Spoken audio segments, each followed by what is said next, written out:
I would, if the Lord put me in charge, I would get the federal government out of education in a heartbeat because it's not delineated. That was Republican Congresswoman from North Carolina and chair of the House Education and Workforce Committee, Ms. Virginia Foxx. Education is a major flashpoint in politics right now. From school boards, library books, even on the campaign trail, people are rightfully concerned about our education system. Joining us now is Chairwoman Foxx. Thank you so much for joining us. I'm so grateful. You know, I was looking at a Gallup poll and the very low confidence. I appreciate it. And the decline in confidence over years. I have 2 children in the public education system. How did we get here? Well, Elizabeth, over the years, the public education system has failed to deliver for the American people. The unions have total control, and what happened during COVID is parents found out how bad the education system is, how bad the unions are, and how they're only self-serving. You know, I went through public education as a child. I got a good education, but that's not happening anymore, and something has to be done to provide more accountability in our education system. As I said in that clip, this is not the role of the federal government. It's really the role of the states and the local governments.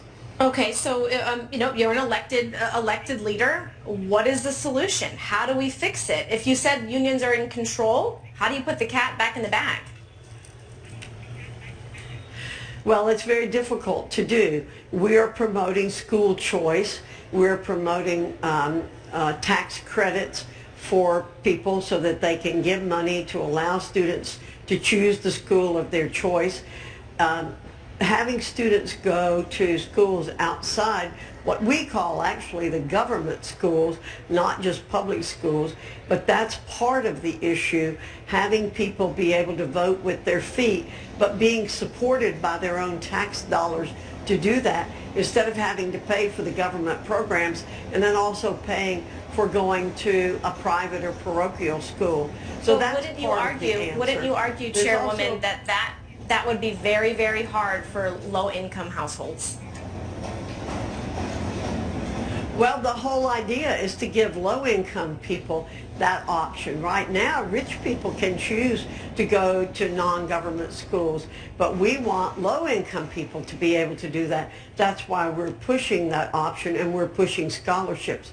Many, many states are doing it. I think 27 states now have scholarship funds for low-income people to be able to, again, vote with their feet and go to the best school for their child. And that takes away the power from the unions and from the government.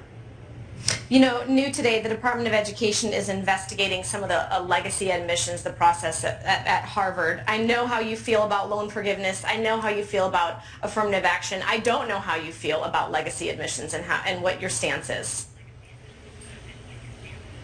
Well, my attitude is that colleges and universities should be admitting the very best possible people into their programs.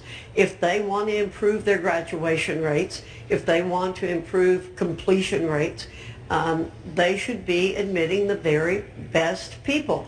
Sometimes those might be people who come from families that have already attended that institution. But the schools should be making the very best decisions. What we want to do on the Education Committee is to hold those schools accountable for students completing their work and being able to get a job in their field.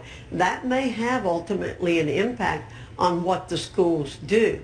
What we want is accountability. The taxpayers at the federal level put a lot of money into education, and it's time they started seeing a return on their taxes to the schools. So if we have better accountability, better transparency, then I think that will take care of the issue of legacy admissions.